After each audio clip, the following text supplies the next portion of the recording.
realistic naman to one love or one partner, di ba? That's, before kasi, di ba, parang when I was starting, that's been the trend na even for when I was with other networks, I was always partnered up with different people. So in that way, I've always felt lucky. So lucky na I get a chance to experience as much as I can in this field. I get a chance to broaden my experiences by working with other actors and actresses. Do you adjust by yung personality mo? Depending kung sino yung partner mo? I think everyone is that way naman eh. There's always a bit of you that's you. But the you changes contextually kung ano ka sa family mo. Yeah. Dragon Lady. Kung ano ka sa mga classmates mo, kung ano ka sa barkada mo. Each group is different, it's unique in its own way, and yet it's still you making real connections with everyone. So in that way, I guess it goes both ways. Parang malleable, it's a malleable relationship. Dito sa show na to, ano yung pinakita mo? Personality mo? During that familiarity workshop, I really, stuff that I was scared to even admit, and stuff I haven't admitted to a group of people before. Kasi every time you go into a reluctancy exercise, you always say, I'm reluctant to admit that statement is true. I'm reluctant to admit that blah blah blah blah, deepest darkest secret. Kaya nung ginagawa namin, I almost had to preempt it and say that, can I go ahead and say something before I get too scared and stop myself from saying this thing that I was even scared to admit for myself. Kaya in a way, Janine, Direk Paul, EA, Joyce, and Yanni, who were present in the room at that time, kasi sila season left us, know things about me that I haven't told even my partner. And I'm honest to her with everything. So let's just say that there are things that only they know about me. So I don't know. I hope that answers your question. So nag-click ka easily with your partner? I think so, but that's me speaking for myself. For me, like it was. Ako din, I feel the same way, and I'm grateful that our bosses in GMA give us that room to really talk to each other in private. Kasi pagdating sa taping, kami na lang din yung magkakampihan eh. Pagdating sa mga eksena, even if there are like 20 other people in the room, pagdating sa eksena kasi kunyari kayo lang yun eh. So for Tom to say things that are important to him and sacred to him, same kay Joyce, kay EA, parang may tiwala na kami sa isa't isa na okay, teamwork tayo dito. Parang I've got you and I know that you have my back also. So malaking bagay siya for us. Sabi mo kanina, naalala ko lang, sabi mo kanina, Dragon Lady ka na sa bahay, di ba? So ano yung pinaka-challenging na moment sa'yo dito sa show? Aside from the prosthetics, I guess to really break that sort of notion na sweet girl lang ako or na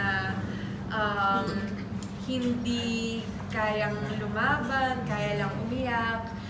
I'm glad that I've been given this chance. Kasi during my last show, yun yung palaging hinihingi sa akin ng mga kapuso. Na sana mas maging palaban, sana mas maging independent. Which I'm really glad that happened naman in the end of Victor Magtanggol. But now, it's on a whole other level. Na talagang mapapakita mo talaga yung female empowerment and talagang hindi mo siya mapapatumba. Talagang kung ano man yung characteristics ng isang dragon, mapapakita sa isang tao. Figurative at literal na So, pumunta ng apoy. yun na nga, isa pa yun, na meron siyang kakaibang kakayahan, which is something I've never had in any of my roles. So, yun. Madami akong firsts dito sa Dragon Lady actually. So, I think everything will be challenging. Thanks for reminding me, Joke. Very excited. Si Tom, wala kang special power dyan o ikaw lang magpapating dun sa Dragon Lady? Ano lang, the Dragon Boat captain siya. So wala bang special power dito mong gagaling. Kilikili power. Kung bilad sa araw, kilikili powers. Yeah, but that's much as powers go. I think if you can call it a power, may ano siya, may force field siya sa sarili niya in a way na he can even though he's got real problems in his life, he can almost brush it off seemingly na parang effortless and he feels like he's the center of his world and it usually works for him in that way. He's just doing his thing. So nag-training ka din doon sa... Babalik pa lang ngayon. So now I'm actually trying to find a team that I can immerse with Dragon Ball team. So habang hindi pa kami nag-start ng taping na ilang kami na, I want to take the time sana to be able to experience it with the real team. Ano ko lang si Miss Hema Hazel. Yes, Alan. Next na makikita po kanina parang you want to parang break the stereotype about typical Chinese culture. Well, did you actually consider having actors who have Chinese blood or Chinese descent? Yes, actually Joyce I asked that same question. Joyce Ching is in the cast. Si Julie Alan Lee. din. Julie Lee is also in the cast. Si Edgar Allan is also in the cast. And then we have a dialect translator on the set. Siya talaga yung nagtuturo nung kung paano ginagawa ng mga Chinese actors in the story, yung lines. And si Tom personally is also doing his research on how to do his lines. Tingnan niyo siya mamaya ng konti. Sample. Kasi nakakatuwa talaga siya. But in terms of how, we also have done non-traditional actors na Chinese na hindi sila yung mainstream actors na nakikita natin, but we also included them in the cast. So, kumbaga, we want fair representation of this group. Pero yung sa kanila, parang okay lang sa kanila. Parang hindi tayo... No worries, you can say, by the way, we're not gonna get offended. Kasi parang, parang issue yun, diba? Issue parang... Cultural appropriation, things like that. Yes. Actually, to actually put them in a peg and just say they look a certain manner is somehow reverse. Progressive. Yeah. Yes. So, ang sinasabi natin with casting like specifically Tom in the story, i-address naman namin siya in how the story would go. Parang sasabihin like in the first scene na makikita siya, when he introduces himself as Michael Chan, are you Chinese? And then he will say, yes, I'm a third generation Chinese. How come you don't look Chinese?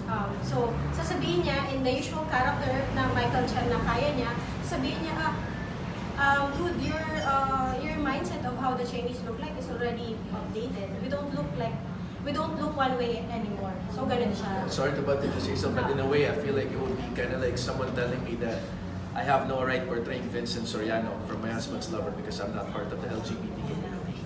But to me, it feels like the same analogy. And of course, we want to honor and we want to respect this culture and this group of people as well. Just like we gave the same treatment for the LGBT community during My Husband's Lover. Kaya I shared with Miss Kit kanina, I shared with Janine, and I shared with Miss Hazel na rin before.